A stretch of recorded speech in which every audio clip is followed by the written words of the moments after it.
Rebonjour à tous. Deuxième partie de l'exposé, donc sur plus de ce qu'on appelle, ce qu'on entend par effet 3S, donc effet d'interaction, structure sur structure, ou communément en géotechnie on appelle ça effet de groupe. Donc le sommaire, c'est simplement pour illustrer un cas d'ouvrage pour lequel la question s'est posée et comment on l'a traité.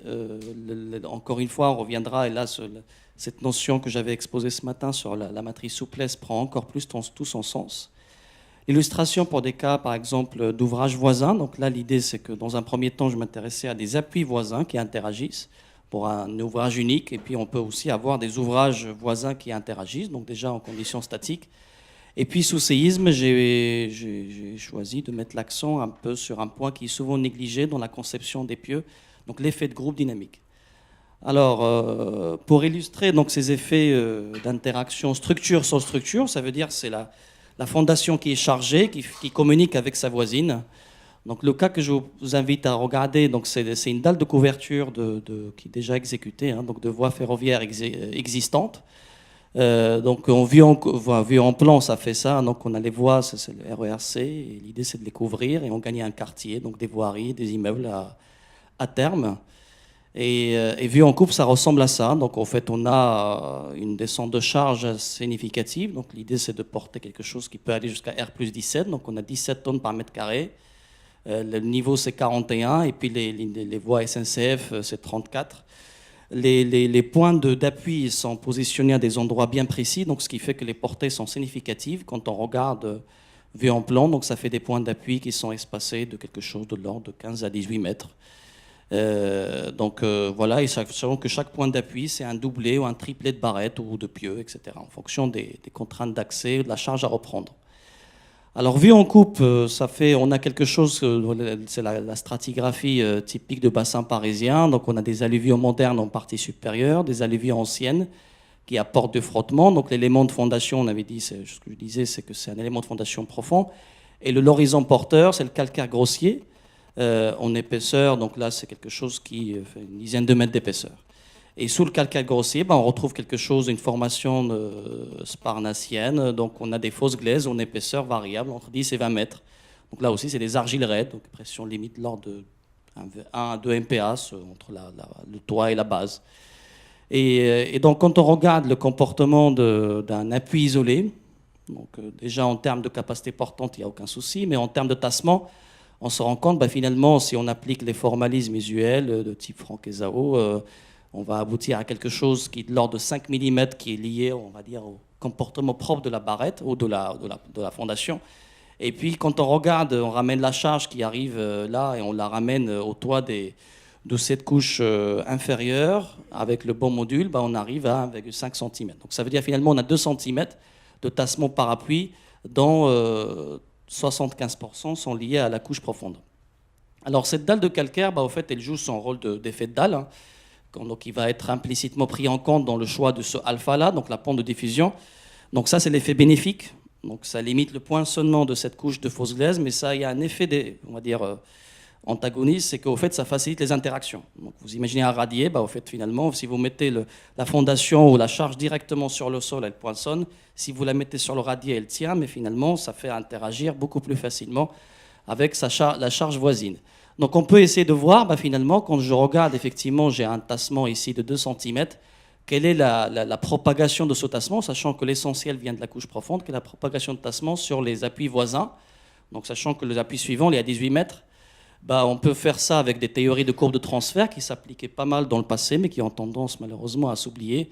Mais l'intérêt, c'est que c'est un intérêt purement pratique, ça veut dire au lieu de se lancer dans des calculs 3D, donc sachant qu'encore une fois, j'ai justifié d'un domaine de pseudo-élasticité, je vais simplement regarder un comportement en axissymétrie, donc ça veut dire sur un appui isolé, un modèle centré sur un appui isolé, et je regarde la propagation de tassement et ce que j'obtiens comme tassement sur l'appui voisin. Et donc ça me permet de construire ce qu'on appelle des courbes d'influence ou des courbes de transfert, de courbes d'influence. Et donc l'idée, c'est que finalement, quand je fais tasser l'appui I de 1, l'appui suivant, donc qui est situé à 18 mètres, on voit qu'il tasse de 0,2. Bon. Et puis l'appui à I plus 2, il tasse de 0,1. Donc on dit 0,2. 0,1, c'est à la marge, mais simplement, il faut se rappeler qu'un appui I il est entouré de 8 appuis et plus 1.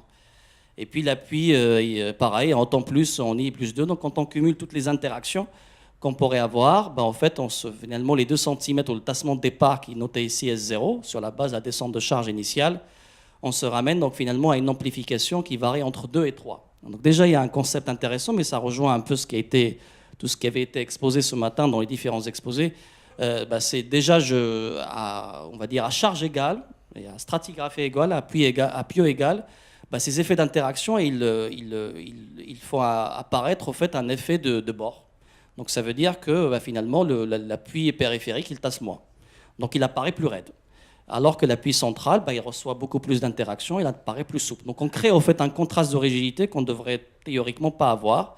Et donc en plus, évidemment, donc ce contraste-là, donc on parlait de S0, ça veut dire que c'était quelque chose de l'ordre de 2 cm, maintenant on parle de 4 à 6 cm. Donc on se pose la question de tassement différentiel et le caractère préjudiciable de cet tassement vis-à-vis de la structure. Donc en particulier, si on fait l'exercice, donc là ce qui est représenté en vert, c'est ce qui a été fait par le modèle structure, en imaginant que c'est des pieux, ça ne bouge pas, ça descend sur le calcaire, donc c'est un appui fixe. Donc là, la seule distorsion que j'ai, c'est celle de la dalle, et des poutres, des renforts, des nervures.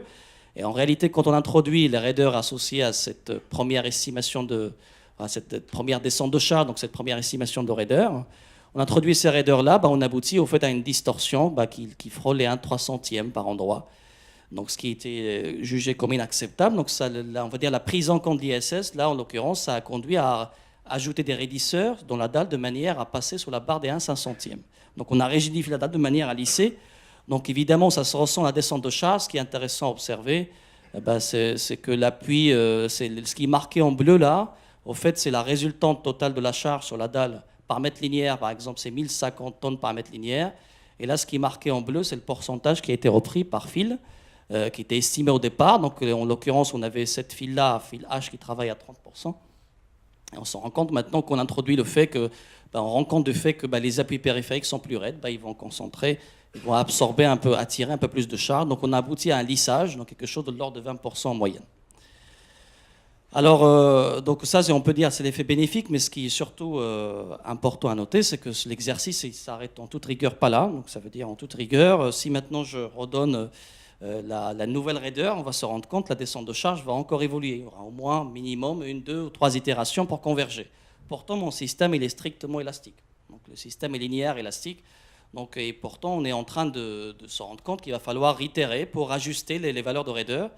Et l'idée, c'est que c'est là où on revient à cette notion que j'ai exposée ce matin de matrice de souplesse. C'est de dire, finalement, le problème, c'est simplement on cherche à refaire tourner un modèle géotechnique qui tient compte des interactions, alors qu'un modèle structure par construction avec des appuis découplés ne tient pas compte de ces interactions. Donc peut-être on peut essayer de faire autrement. Donc là, l'idée, c'est simplement d'écrire, par exemple, ce qu'on a pour 2 appuis en interaction, donc le principe de Saint-Venant appliqué sur 2 fondations d'interaction. J'écris le fait que le déplacement au point 1 il s'exprime en combinaison linéaire de la charge à la fondation 1 et 2. Voilà. Et puis j'écris ce que ça veut dire la souplesse ou la raideur. Et là, l'idée, c'est de voir que bien que le système soit parfaitement élastique, je fais apparaître une raideur qui dépend de la charge. Et donc, c'est pour combler ou couvrir au fait, cette dépendance au contraste de la charge qu'on est parfois amené à réitérer avec le modèle structure. Donc, pour s'en affranchir, oui, la conséquence, c'est que finalement, on peut avoir par exemple une fondation sur pieux et on va, bien que les pieux soient identiques, on va créer implicitement un contraste de rigidité qui va dépendre de la position de pieux et de la DDC. Donc en particulier, la pieux centrale va toujours apparaître plus souple par rapport au pieux périphérique. Donc pour s'en affranchir, ce qu'on peut faire, c'est d'utiliser encore une fois, de dire finalement, si j'interviens dans une phase en amont où je veux limiter les allers-retours avec l'ingénieur structure, je vais essayer encore une fois de pianoter mon modèle et de regarder à chaque fois, en fait, avec la courbe d'influence que j'avais présentée tout à l'heure, on peut essayer de voir finalement quand j'appuie ici, qu'est-ce que je provoque là, et ça me permet de constituer cette matrice.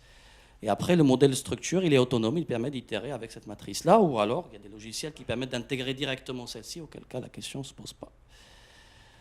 Donc on va avoir un schéma de ce type-là. Donc il y a un modèle géotechnique, donc il y a un travail de départ sur les paramètres bien évidemment, et puis après on aura une matrice de souplesse avec laquelle on pourrait interagir.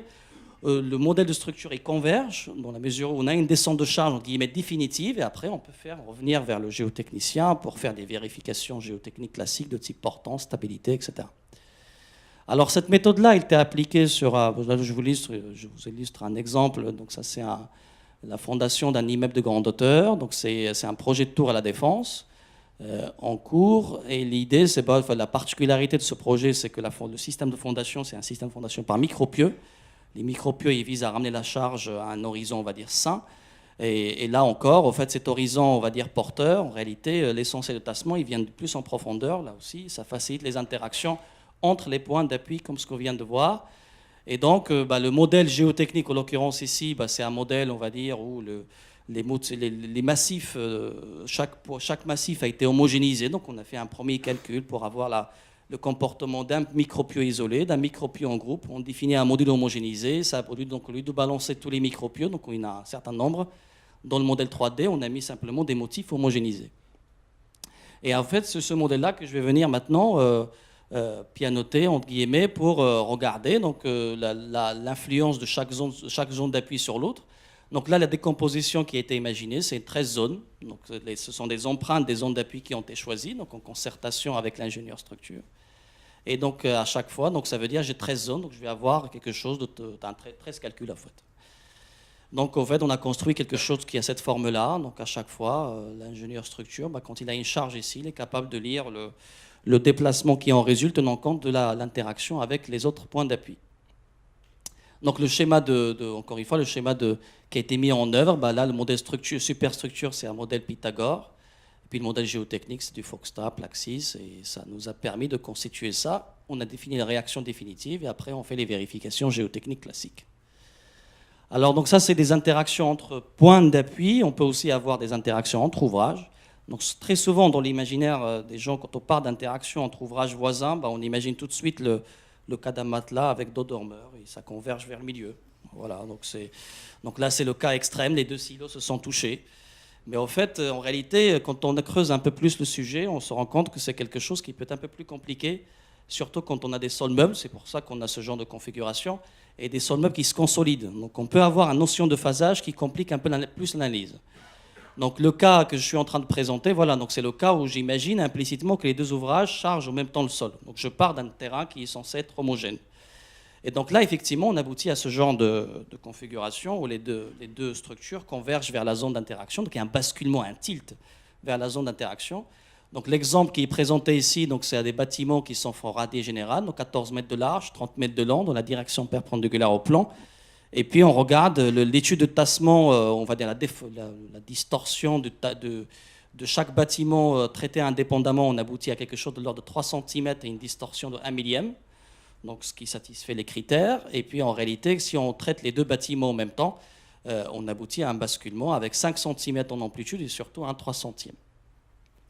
Donc ça, c'est évidemment dans le cas où on imagine que les deux arrivent en même temps. Avec des modèles numériques, on peut s'amuser à rendre compte, surtout quand vous avez des sols sédimentaires, argileux, sableux, il y a le module de déformation en toute rigueur, il dépend des tas de contraintes. Donc par exemple, pour un sol sableux, ça sera une relation de type racine, et pour un sol argileux, ça serait plutôt proportionnel, d'ordre de grandeur, et puis pour les limons, ça serait entre les deux. Et l'idée, c'est de dire, finalement, quand j'ai construit, imaginons que l'ouvrage existant, il a déjà fait consolider le sol. Au fait, dans la bulle de contraintes qu'il crée, en réalité, il est en train de créer une hétérogénéité de terrain qu'on n'était pas censé avoir quand j'avais traité ça.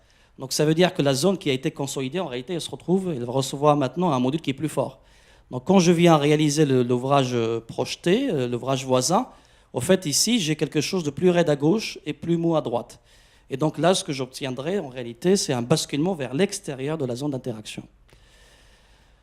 Alors, donc ça, c'est simplement quelques réflexions sur l'interaction entre ouvrages voisins ou entre points d'appui en conditions statiques. Sous séisme, ces effets d'interaction structure sur structure, on peut les aborder, par exemple, dans les formalismes que j'ai exposés tout à l'heure vis-à-vis du calcul d'impédance, calcul de raideur.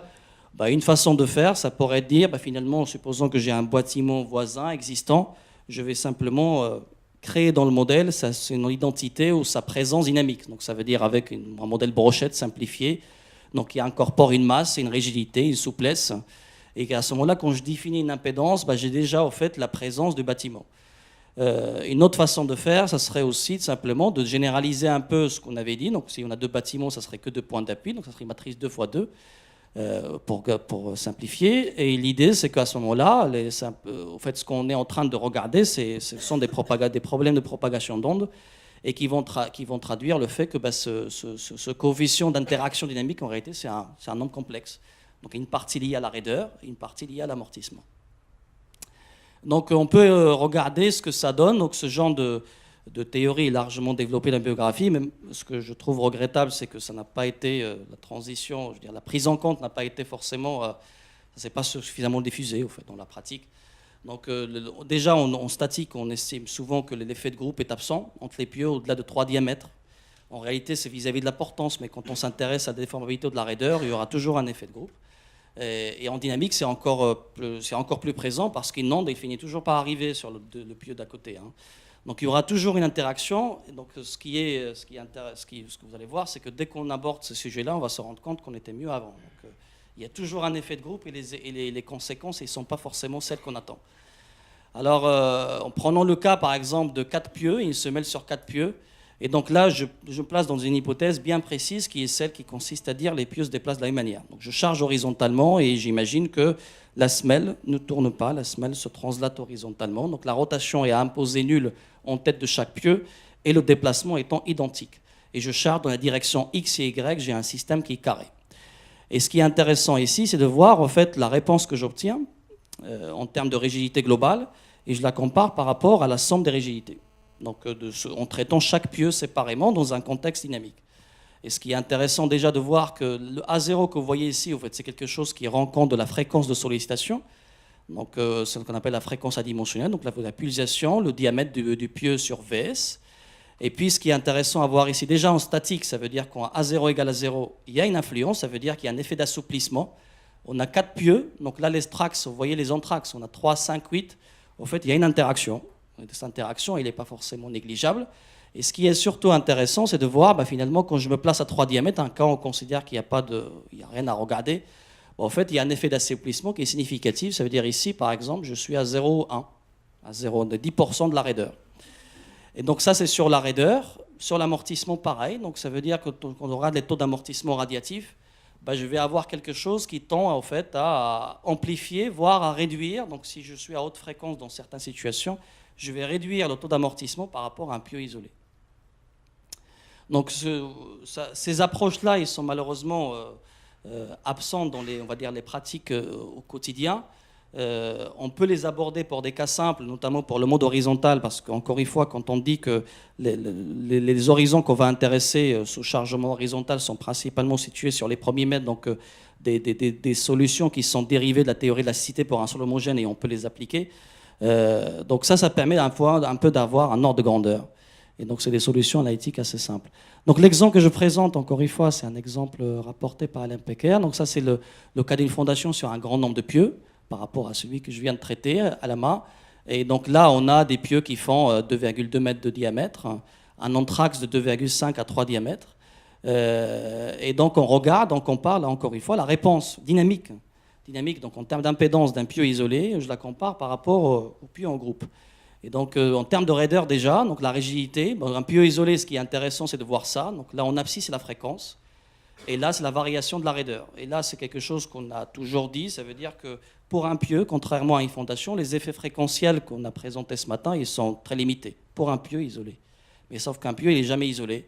Donc là, quand on regarde le groupe de pieux, en réalité, l'effet fréquentiel est très présent. Et là, on a quasiment quelque chose qui se rapproche de la raideur d'un pieu isolé. Donc, un effet d'assouplissement significatif.